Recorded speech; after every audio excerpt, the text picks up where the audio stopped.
오늘 우리에게 주시는 하나님의 말씀은 에스겔 18장 1절로 18절의 말씀입니다. 에스겔서 18장 1절부터 18절의 말씀입니다.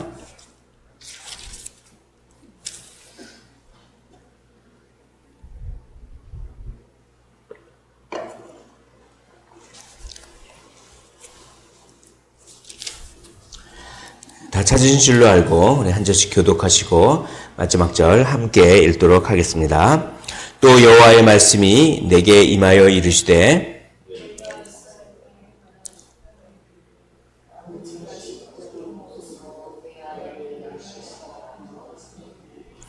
주 여호와의 말씀이니라. 내가 나의 삶을 두고 맹세하노니 너희가 이스라엘 가운데에서 다시는 이 속담을 쓰지 못하게 되리라.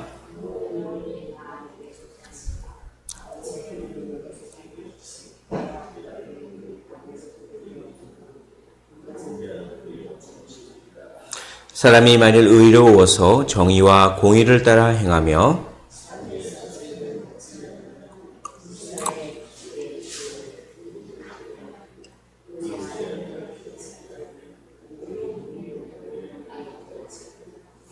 사람을 학대하지 아니하며 빚진 자의 저당물을 돌려주며 강탈하지 아니하며 줄인 자에게 음식물을 주며 벗은 자에게 옷을 입히며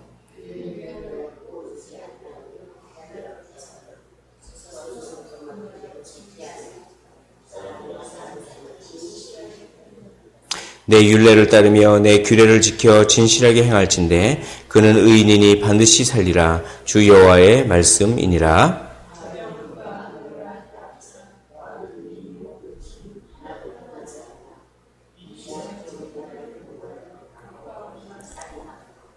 산 위에서 재물을 먹거나 이웃의 아내를 더럽히거나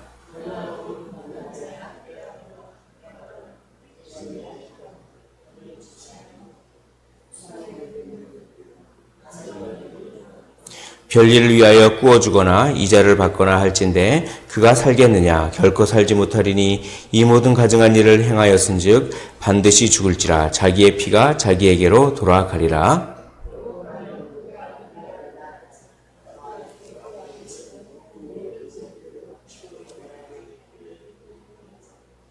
산 위에서 재물을 먹지도 아니하며 이스라엘 족속의 우상에게 눈을 들지도 아니하며 이웃의 아내를 더럽히지도 아니하며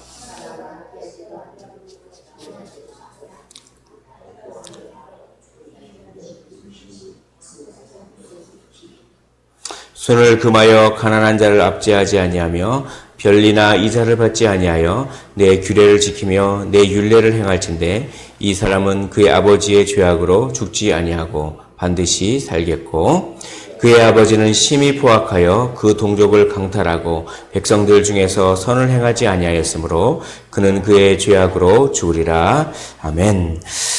오늘 본문 말씀 2절을 보면 이렇게 되어 있습니다. 너희가 이스라엘 땅에 관한 속담에 이르기를 이런 속담이 있었습니다. 아버지가 신포도를 먹었으므로 그의 아들이 이가 시다고 하면 어찌 됨인가. 그들이 이런 속담을 막 인용해 가면서 아버지가 신포도를 먹었기 때문에 아들의 이가 시다. 이건 뭐냐면 이제 일종의 변명하는 겁니다. 핑계대는 것입니다. 아버지, 우리 조상들의 죄악 때문에 내가 지금 이 모양 이 꼴이다. 이렇게. 이 당시에 이제 바벨론으로 포로로 끌려가고 그런 이제 후손들이 자기의 죄를 회개할 생각을 안 하고 조상 탓만 막 한 것입니다. 조상들이 그렇게 그냥 몇백 년 동안 그 우상 섬기고 뭐 그렇게 막 하나님 보시기에 가증한 일을 하고 막 그래서 그 죄로 후손들인 우리가 바벨론에 포로로 끌려와 있고 우리 신세가 이게 뭐냐 이렇게 이제 했습니다. 그런데 하나님께서 그것이 아니다. 조상들의 죄 때문이 아니라 너희는 너희 죄 때문에 징계를 받는 것이다. 하면서 조상들 탓을 하지 마라. 핑계대지 말고 책임 전가를 하지 마라. 이것이 이제 오늘 하나님께서 강하게 말씀하시는 그런 것입니다. 3절을 보십시오. 3절에 보면 주 여호와의 말씀이니라 내가 나의 삶을 두고 맹세하노니 너희가 이스라엘 가운데에서 다시는 이 속담을 쓰지 못하게 되리라. 다시는 이 속담을 쓰지 못한다라고 하는 것입니다.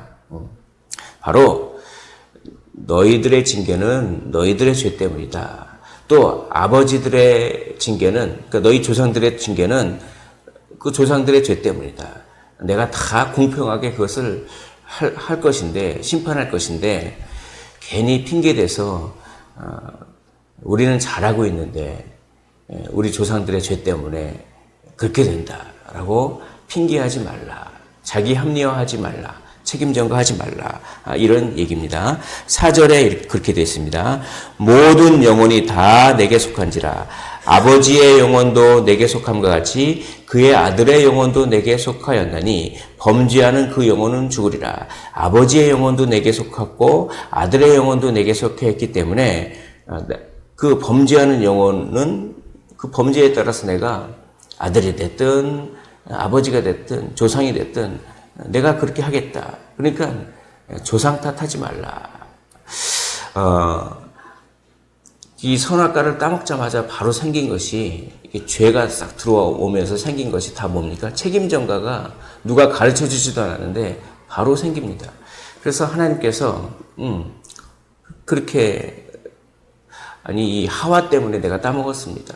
이 하와는 뱀 때문에 내가 따먹었습니다. 그러면서 이 뱀은 하나님 당신이 만드시지 않았습니까? 하면서 결국 하나님께 책임 전가를 하는 그것이 바로 죄의 속성입니다. 나는 잘못한 것이 하나도 없는데 어떤 주위 상황이 이렇게 돌아가서 어쩔 수 없었다라고 하는 자기의 죄를 인정하지 않으려고 하는 그 마음, 그것이 교만입니다.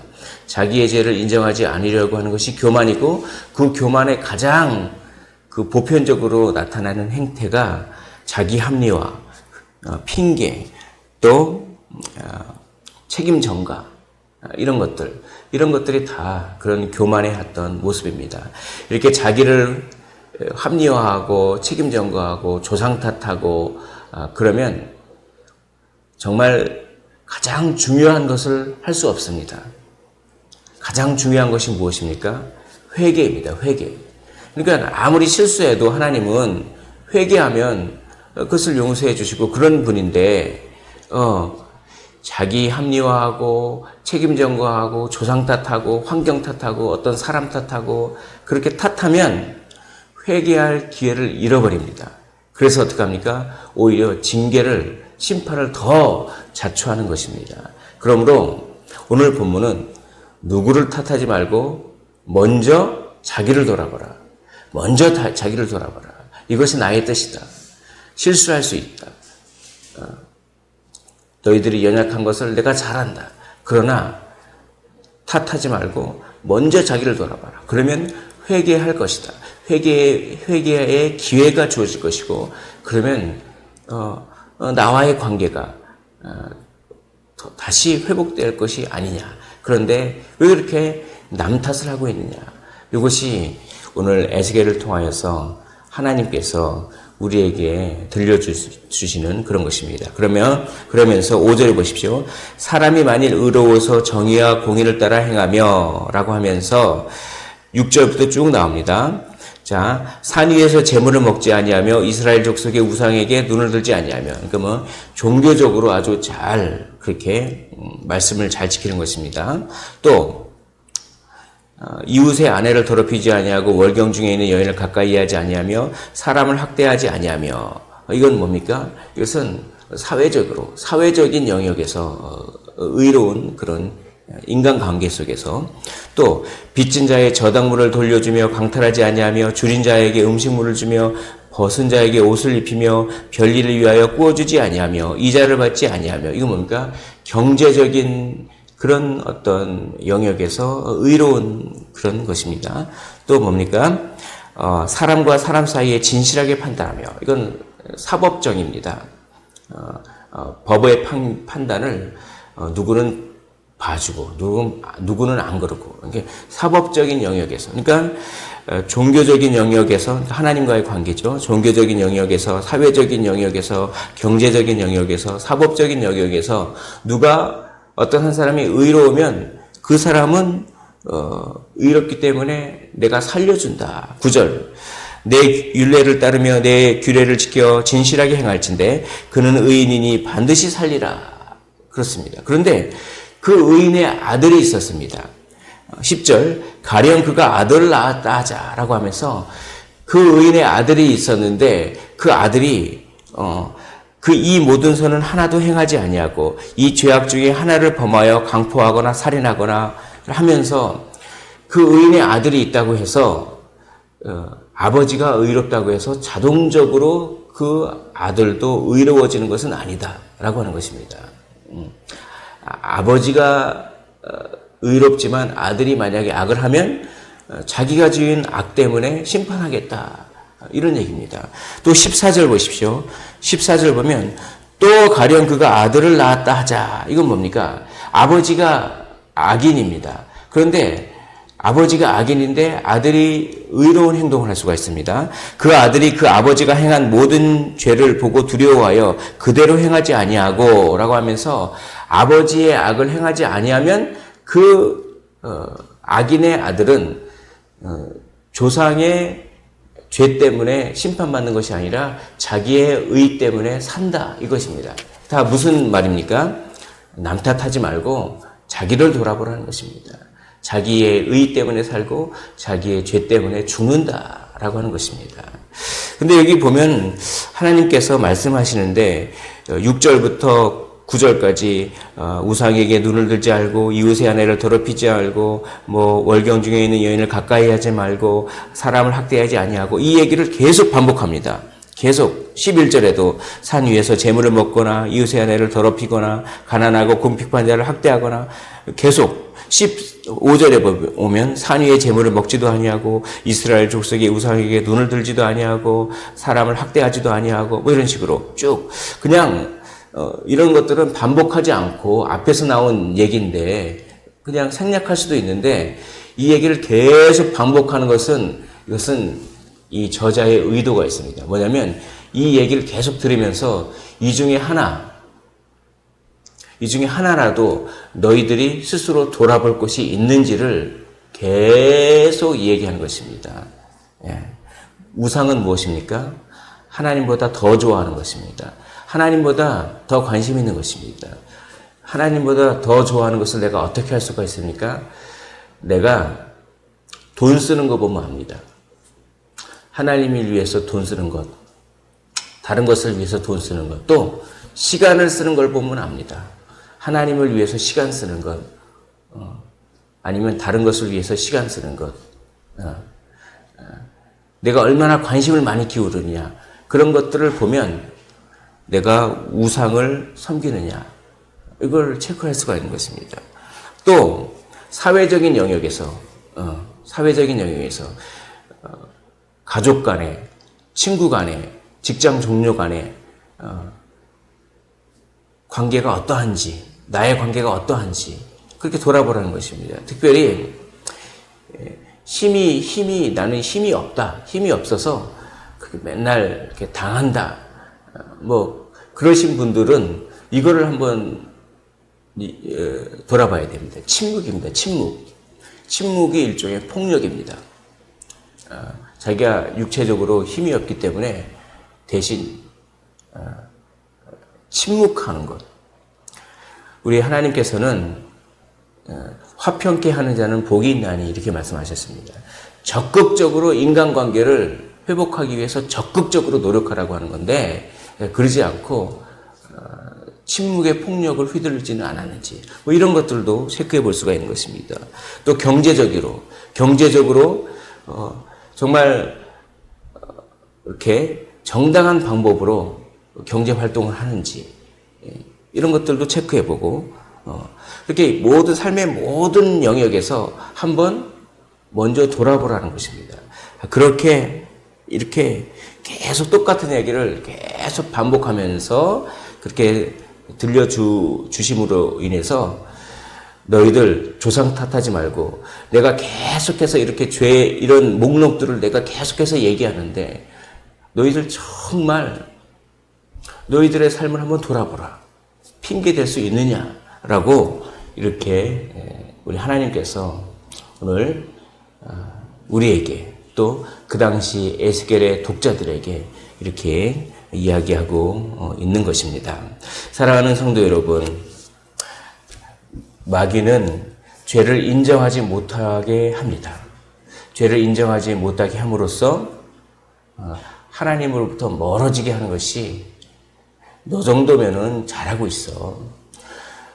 너의 상황 정도면 어쩔 수 없었어. 라고 하면서 교묘하게 속이는 것이 마귀의 음성입니다. 그러나 성령의 음성은 있는 그대로 다 고백하게 하는 것이 바로 성령의 음성인 줄 믿습니다. 오늘 이 시간 하나님께서 우리에게 하나님과의 관계, 사람과의 관계, 어떤 경제적인 관계, 여러 가지 관계들을 돌아보라고 하십니다. 그것을 정말 진실하게 돌아보심으로 말미암아 하나님과의 관계가 더 깊어지는 그런 시간 되시기를 주님의 이름으로 축복을 드립니다. 기도하겠습니다. 하나님 아버지, 오늘 에스겔 18장 1절로 18절의 말씀을 통해서 우리에게 교훈해 주신 것을 감사드립니다.